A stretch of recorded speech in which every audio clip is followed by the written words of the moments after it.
Sahabat dakwah dimanapun Anda berada, ada sebuah cerita yang menarik perlu kita perhatikan, di mana cerita ini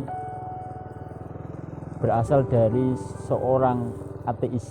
Ini cerita dari seorang tokoh ateis di Inggris. Ketika itu dia sedang perjalanan untuk terbang ke mancanegara, melakukan sebuah kunjungan.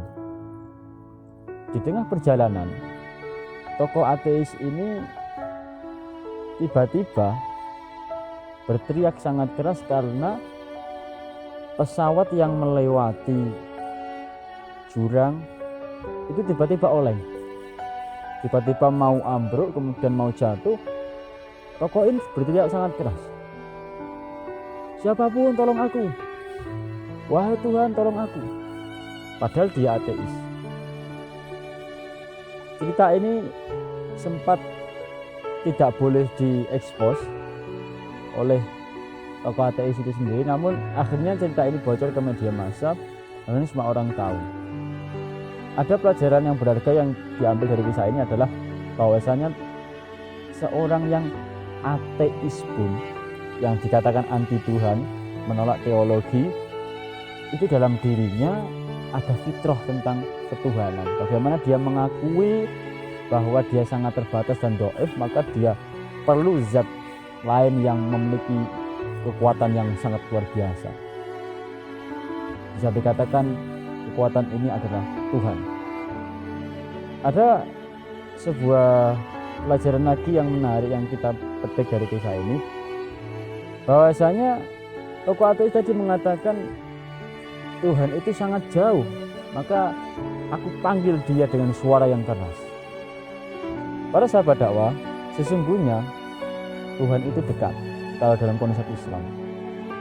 Dalam surat Qaf misal, surat ke-50 ayat 16, potongan ayatnya, "Wa nahnu aqrabu ilaihi min hablil warid." Dan sesungguhnya kami ini sangat dekat dengan hambaku, ke manusia, lebih dekat dari urat leher. Ini dikatakan bahwasanya Allah SWT itu sangat dekat dengan hambanya. Dan ada ayat lain lagi yang menyatakan bahwasanya Allah itu dekat dan mengabulkan segala permohonan atau doa yang dipanjatkan kepadanya.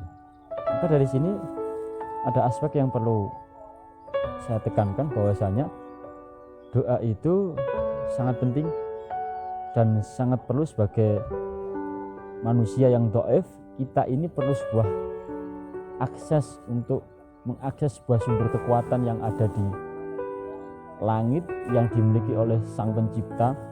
Salah satu aksesnya adalah doa.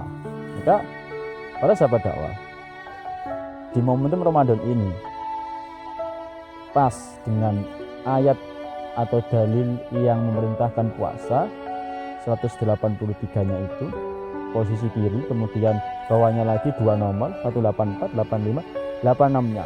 A'udzubillahi minasyaitonir rajim. Wa idza sa'alaka 'ibadi anni fa inni qarib ujibu da'watad da'i idza da'an falyastajibu li wal yu'minu bi la'allahum yarshudun. Di sini ada sebuah firman Allah yang mengatakan bahwasanya jika engkau memanjatkan doa kepadaku, niscaya dikabulkan, namun harus dengan syarat wal yu'minuni falyastajibu li wal yu'minun. Artinya harus iman dan taat pada Allah Subhanahu wa taala. Maka para sahabat dakwah, disinilah perlunya kita berdoa dan memanfaatkan momentum Ramadan ini untuk senantiasa berdoa,